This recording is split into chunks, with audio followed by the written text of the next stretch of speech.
नमस्कार दोस्तों, एडलवाइस ने एक नया एनएफओ जारी किया है। आइए आज इसके बारे में डिटेल में समझ लेते हैं। एनएफओ का नाम है एडलवाइस कंजम्पशन फंड एनएफओ। आइए देख लेते हैं।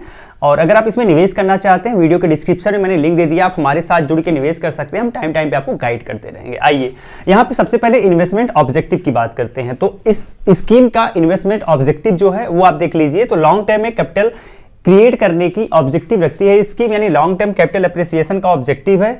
साथ ही साथ इस स्कीम के माध्यम से जो निवेश किया जाएगा वो equity and equity related instrument में निवेश किए जाएंगे, और खास करके जिन कंपनियों को पिक किया जाएगा वो कंजम्पशन रिलेटेड कंपनियां होंगी। यानी कंजम्पशन रिलेटेड जो भी कंपनियां होंगी उनमें से कुछ कंपनियों को पिक किया जाएगा जो कि उन्हें बेटर लगेगा, यानी फंड मैनेजर को जो बेटर परफॉर्म करती हुई दिखेंगे। साथ ही साथ एक चीज यहां पर ध्यान रखना है कि जो कंजम्पशन रिलेटेड सेक्टर है उससे तो पिक की जाएंगी, जो या फिर इनसे हल्का सा भी जुड़ा हुआ सेक्टर है उनको भी पिक किया जा सकता है। कोई एश्योरेंस प्रोवाइड नहीं किया जाता है कि जो इनकी ऑब्जेक्टिव है वो ये ऑब्जेक्टिव इनका पूरा हो ही जाएगा। ये चीज भी आपको ध्यान रखना है। आइए इस स्कीम के बारे में कुछ बेसिक डिटेल सबसे पहले देख लेते हैं, फिर इस स्कीम के बारे में और भी डिटेल में समझेंगे। तो बेसिकली 100 रुपए से आप एसआईपी कर सकते हो, 100 रुपए से लमसम भी कर पाओगे। इनिशियल लेवल पर 10 रुपए की एनएबी है। स्टार्ट डेट 31 जनवरी 2025 है, इन डेट 14 फरवरी 2025 है और अलॉटमेंट हो जाएगा 21 फरवरी 2025 को। इसका बेंचमार्क है निफ्टी इंडिया कंजम्पशन ट्राई, जिसके बिहाफ पे इसका परफॉर्मेंस ट्रैक किया जाएगा। लॉकिंग पीरियड कुछ भी नहीं है, स्कीम ओपन एंडेड है और प्लान बाय डिफॉल्ट ग्रोथ मिल जाएगा। आगे बढ़ते हैं और एग्जिट लोड की बात कर लेते हैं। तो 1% एग्जिट लोड है। अगर यूनिट अलॉट होने के 90 दिन के अंदर आप रिडीम करते हो या फिर स्विच करते हो, 1% एग्जिट लोड आपको बियर करना पड़ेगा। ये चीज ध्यान रखना है। स्टाम्प ड्यूटी 0.005% है। रिस्क इसमें बहुत ज्यादा है। कैटेगरी थीमेटिक फंड है, तो थीमेटिक फंड है तो रिस्क तो सामान्य सी बात है ज्यादा रहेगा। फंड मैनेजर की बात कर लेते हैं तो मिस्टर ध्रुव भाटिया हैं जो कि पीजीडीएम फाइनेंस किए हुए हैं और लगभग 12 वर्ष का इनके पास वर्किंग एक्सपीरियंस है इस सेक्टर में। उसके बाद मिस्टर त्रिदीप भट्टाचार्य हैं जिन्होंने बीटेक एमबीए किया हुआ है, साथ ही साथ फाइनेंस सेक्टर में इन्होंने एमबीए किया हुआ और सीएफए भी पास किए हुए हैं और 15 वर्ष का एक्सपीरियंस इनके पास भी है। लास्ट आते हैं अमित वोरा जो कि बीकॉम किए हुए हैं और लगभग 16 वर्ष का एक्सपीरियंस है, और इनके साथ इनकी और टीमें भी है जिसमें अलग अलग रिसर्च एनालिस्ट भी है, कुछ अलग फंड मैनेजर भी है, जो सभी लोग मिलके इस पे काम करेंगे। प्लान बाय डिफॉल्ट यहाँ पे डायरेक्ट एंड रेगुलर दोनों मिल जाएगा। मिनिमम इक्विटी में एक्सपोजर 80% तो रखना जरूरी है और मैक्सिमम 80 to 100 भी हो सकता है। साथ ही साथ जो 0 से 20 के बीच में गैप आता है वो 20% ये अलग अलग इंस्ट्रूमेंट में भी निवेश कर सकते हैं। ये पूरी तरह से इन लोगों के ऊपर डिपेंड करता है। एक्सपेंस रेशियो की बात करते हैं तो इनिशियल लेवल पर अप टू 2.25% का एक्सपेंस रेशियो आप देख सकते हैं, लेकिन जैसे एयूएम इंक्रीज होगा एक्सपेंस रेशियो कम होता जाएगा। आइए देख लेते हैं इस स्कीम के बारे में डिटेल में। तो बेसिकली ये स्कीम ये क्यों लाए हैं, सबसे पहले ये दिखाते हैं कि इन्हें कहां कहां अपॉर्चुनिटी दिखती है, तो आप ध्यान से समझिएगा।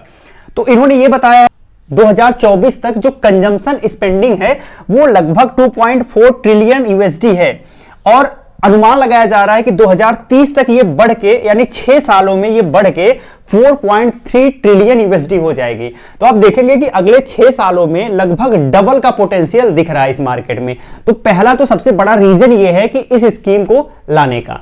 सेकंड, यहां पे कुल 6 पॉइंट हैं। इन 6 पॉइंट को आइए डिस्कस कर लेते हैं तो चीजें आपको और अच्छे से समझ आ जाएंगे कि कंजम्पशन के क्षेत्र में कितनी अपॉर्चुनिटी है।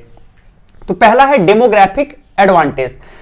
अब आप ये देखोगे कि हमारे इंडिया में नौजवानों की संख्या बहुत ज्यादा है, युवाओं की संख्या बहुत ज्यादा है, और जिस देश में युवाओं की संख्या बहुत ज्यादा है तो युवा जो हैं वो कहीं ना कहीं काम करेंगे। जब काम करेंगे तो उन्हें सैलरी मिलेगी, तो उनके पास पैसा होगा। जब आपके पास पैसा होगा तो आप कंजम्पशन तो करोगे ही। तो जब आप कंजम्पशन करेंगे तो आप देखेंगे कि रिटेल एंड एफएमसीजी में ग्रोथ ऑटोमेटिक देखने को मिलेगा। तो एक चीज आपको ध्यान रखना है। Second, rising income. अब लोगों की इनकम धीरे धीरे बढ़ती जाएगी। पर कैपिटा इनकम जितना आज के 10 साल पहले था, क्या आज भी उतना है? नहीं, कुछ ना कुछ तो बढ़ा होगा। तो जब पर कैपिटा इनकम जब बढ़ता है, इनकम राइज होती है, तो लोग अलग अलग जगह पे खर्च करते हैं, अलग अलग कंजम्पशन का लेवल बढ़ता है। तो आप देखेंगे होटल्स QSR यहाँ पे लिखा हुआ है, तो इनमें खर्चे बढ़ेंगे, तो इनमें भी काफी ग्रोथ देखा जा सकता है। थर्ड, अर्बनाइजेशन की बात करते हैं। आप देखेंगे आज के समय में क्या है कि शायद आपको गांव में ऐसा कोई घर मिलेगा जिनके लोग शहर में नहीं रहते हो, और मैं तो ये जानता हूं कि बहुत सारे ऐसे आपको घर मिल जाएंगे जो कि गांव से निकल के वो शहर में भी घर बनाए हैं। इवन कुछ लोग गांव में रहते हैं, कुछ लोग शहर में रहते हैं। तो जब आप गांव से निकल के शहर में आओगे तो शहर में आपको जमीन तो लेनी पड़ेगी। जमीन लेने के साथ आपको मकान बनाना पड़ेगा, या तो फिर आप अपार्टमेंट लीजिए। तो कुछ भी आप अगर करेंगे तो रियल एस्टेट में ग्रोथ यहां पे देखने को मिलेगा, क्योंकि रियल एस्टेट में कंजम्पशन बढ़ रहा है। नेक्स्ट है digitization and new age consumption. आपको पता है कि जब से हमारे यहां डेटा सस्ता हुआ है, 5G लॉन्च हुआ है, 6G हो सकता है फ्यूचर में आ जाए, तो डेटा का कंजम्पशन बढ़ा है। लोग बहुत तेजी से डिजिटलीकरण की तरफ गए हैं। इवन पहले कैश बहुत ज्यादा मात्रा में यूज होता था, आज कैश कम मात्रा में यूज होता है, ज्यादा लोग डिजिटल पेमेंट करते हैं। तो ये सब देखते हुए और साथ ही साथ क्विक कॉमर्स, यहां पे क्विक कॉमर्स ग्रोथ बहुत ज्यादा देखने को मिल रहा है। इसका रीजन क्या है? पहले क्या होता था कि हमें कुछ खाना होता था तो हम अपने घर पे बना लेते थे। इवन अगर बाहर खाना है तो हम किसी होटल रेस्टोरेंट में जाते थे, वहां पे खा लेते थे। बट आज के समय में क्या है, हमारे दिमाग में कुछ भी खाने का विचार आया, हमने तुरंत मोबाइल उठाया, स्विगी से ऑर्डर कर दिया, जोमेटो से ऑर्डर कर दिया, और इवन लगभग 10 मिनट, 20 मिनट, 25 मिनट जैसे जहां सर्विस है उतने में आपके पास खाना बना बनाया आ गया, आपने खा लिया, आपने कंज्यूम कर लिया। इवन अगर आपको ग्रोसरी का सामान चाहिए, आपने ब्लिंकिट का यूज कर लिया, आपने जेप्टो का यूज कर लिया, इसके साथ आपने स्विगी इंस्टामार्ट का यूज कर लिया, बिग बास्केट का यूज कर लिया, कहीं से भी यूज करके इमीडिएट आप अपने सामान को मंगा सकते हैं। तो जो क्विक कॉमर्स है, इनमें बहुत पोटेंशियल फ्यूचर में देखने को मिलेगा। बात करते हैं इजी क्रेडिट अवेलेबिलिटी। इसका क्या मतलब हुआ? पहले क्या होता था, लोन लेना बड़ा कठिन होता था, लोगों के पास इतने ऑप्शन नहीं होते थे कि उन्हें आसानी से लोन मिल जाए। लेकिन आज के डेट में लोन लेना बहुत आसान हो गया है। इवन आपके पास, शायद आप अगर वीडियो देख रहे होंगे, आपके पास भी बराबर कॉल आते होंगे, सर आपको लोन चाहिए, आप एकदम बिल्कुल परेशान हो जाएंगे। तो आज लोन लेना काफी आसान हो गया है। साथ ही साथ सबसे आसान हो गया है क्रेडिट कार्ड के माध्यम से। अब देखेंगे ऐसे आपको बहुत सारे आपके दोस्त में ही दिख जाएंगे जिनके पास 4-4, 5-5 क्रेडिट कार्ड है। इवन आप बताइए 5 क्रेडिट कार्ड रखने का क्या मतलब है? क्रेडिट कार्ड जितना ज्यादा अपने पास रखेंगे, आपका कंजम्पशन बढ़ेगा, खर्चा बढ़ेगा, जो चीजें आज नहीं चाहिए वो भी आप बाय कर लोगे। तो जब आप क्रेडिट कार्ड का बहुत ज्यादा यूज करोगे तो वहां पे देखेंगे कंज्यूमर ड्यूरेबल्स में ग्रोथ देखने को मिलेगा। तो ये चीज भी आपको ध्यान रखना है। एंड लास्ट है प्रीमियमाइजेशन। लोग आजकल ज्यादा प्रीमियम लाइफ जीने का शौक पाल रहे हैं। इसका क्या मतलब हुआ? पहले क्या होता था, पहले हम साइकिल से काम चला लेते थे, इवन बहुत सारे लोग तो पैदल चल के काम चला लेते थे। फिर बाद में दौर आया टू व्हीलर का, लोगों ने टू व्हीलर का यूज किया, टू व्हीलर से काम चल जाता था। आज के समय में लोग ये सोच रहे हैं कि कम से कम एक 4 व्हीलर तो होना चाहिए। तो धीरे धीरे लोगों का माइंडसेट एक प्रीमियम लाइफ स्टाइल की तरफ जा रहा है। और अगर ऐसा होने वाला है तो ऑटो सेक्टर में आपको देखेंगे काफी ग्रोथ मिल रही है।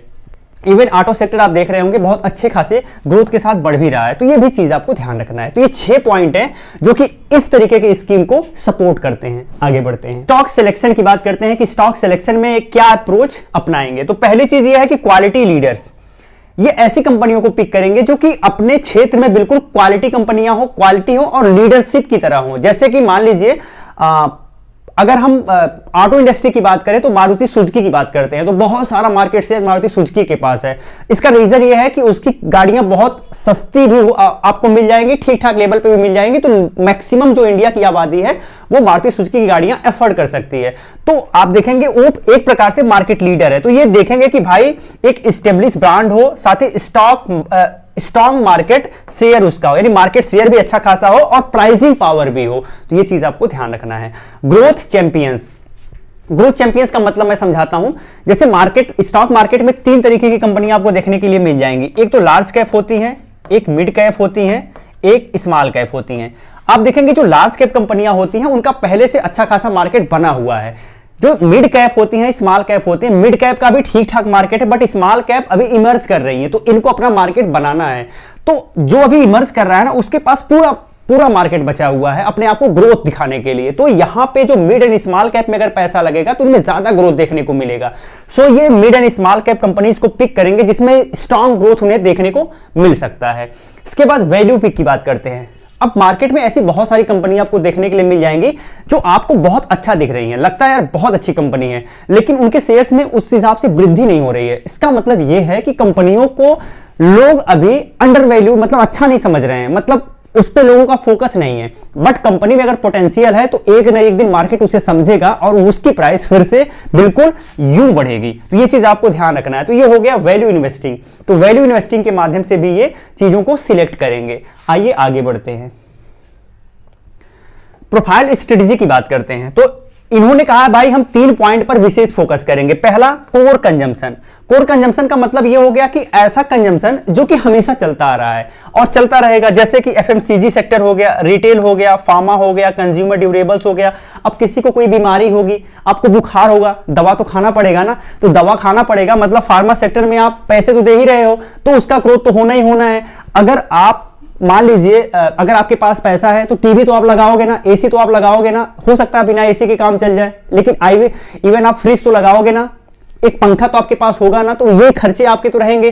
खाने पे जो खर्चा है वो आप कहां काट सकते हो, खाने पे खर्च तो करना पड़ेगा।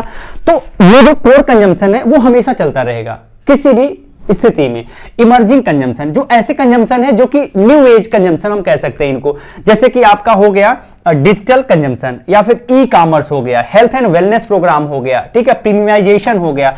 ये एक इमर्जिंग कंजम्पशन है जो कि फ्यूचर में आप देखेंगे इनकी ग्रोथ बहुत ज्यादा होने वाली है। थर्ड है साइक्लिकल कंजम्पशन, ऐसे कंजम्पशन जो कि इन्फ्लुएंस होते हैं इकोनॉमिक साइकिल से, इनमें भी फोकस किया जाएगा, जैसे कि रियल एस्टेट हो गया, ऑटो हो गया, होटल्स हो गए, ये सारी चीजें आपको ध्यान रखना है, ये इनकी पोर्टफोलियो स्ट्रेटजी रहेगी। अब बात करते हैं लिस्टेड यूनिवर्स। इसमें इन्होंने बताया कि हम क्वांटिटेटिव स्क्रीनिंग करेंगे। क्वांटिटेटिव स्क्रीनिंग का क्या मतलब है, यानी ये आंकड़ों पर ज्यादा फोकस करेंगे। आइए देख लेते हैं। इन्होंने कहा है कि जो 5 वर्ष का एवरेज ROCI है वो ज्यादा होना चाहिए 10% से, अगर ऐसा होता है तभी उस कंपनी को कंसीडर करेंगे। सेकेंड पॉइंट, अगर उस कंपनी को कंसीडर कर रहे हैं तो हम बिल्कुल देखेंगे कि करंट ईयर का सेल्स, इबिडा और पैट ये ज्यादा होना चाहिए 5 ईयर के average sales, EBITDA and PAT से। और तीसरा पॉइंट इन्होंने बताया कि रेवेन्यू में जो ग्रोथ हो रहा है वो एवरेज सेक्टर ग्रोथ से ज्यादा होना चाहिए। अगर ये तीनों पैरामीटर किसी कंपनी के लिए फिट बैठता है तो उस कंपनी को हम पिक करेंगे, अदरवाइज इग्नोर कर देंगे। ये चीज आपको ध्यान रखना है। तो इसमें इन्होंने बताया कि फंडामेंटल फ्रेमवर्क पे काम किया जाएगा, वैल्यू एंड ग्रोथ एग्नोस्टिक पे काम किया जाएगा, और लास्ट फॉरेंसिक एनालिसिस फ्रेमवर्क पे काम किया जाएगा। इसमें इन्होंने कहा है कि हम फिल्टर करेंगे जो बिजनेस रोबस्ट बिजनेस में आएंगे, उसके बाद उनको क्वालिटी के बेसिस पे एनालाइज करेंगे, यानी उनका फॉरेंसिक जांच करेंगे। फॉरेंसिक में क्या होता है कि बहुत डीप जांच होती है और उसके बाद एक कंक्लूजन पे पहुंचा जाता है, तो उसी टाइप में एक डीप जांच होगी और फिर हम एक्सेप्टेबल प्राइस पे उस कंपनी को पिक करेंगे। आइए बढ़ते हैं आगे और यहां पे देख लेते हैं किसे निवेश करना चाहिए। तो अगर आप लॉन्ग टर्म में वेल्थ क्रिएट करना चाहते हो तो आप इसमें जा सकते हो। सेकंड, अगर आपको भी ये लगता है कि कंजम्पशन थीम फ्यूचर के दृष्टिकोण से ज्यादा आपके लिए बेस्ट लग रही है, यानी कंजम्पशन थीम ग्रोथ अच्छा होने वाला है, तो आप इसमें जा सकते हो।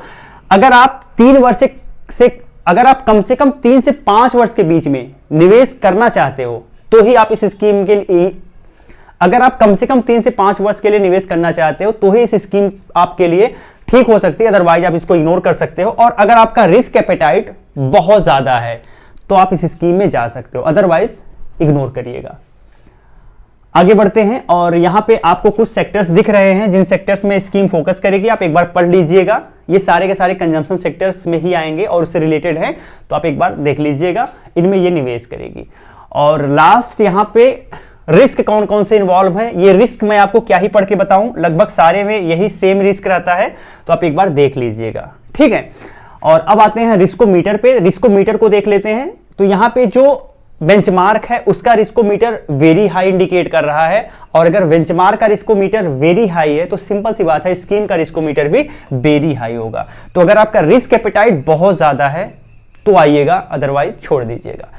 तो ये कुछ बेसिक फैक्ट थे जो इस स्कीम के बारे में हमने आपसे साझा किया। उम्मीद करता हूं मेरे द्वारा बताई गई सारी जानकारी आपको अच्छे से समझ आई होगी।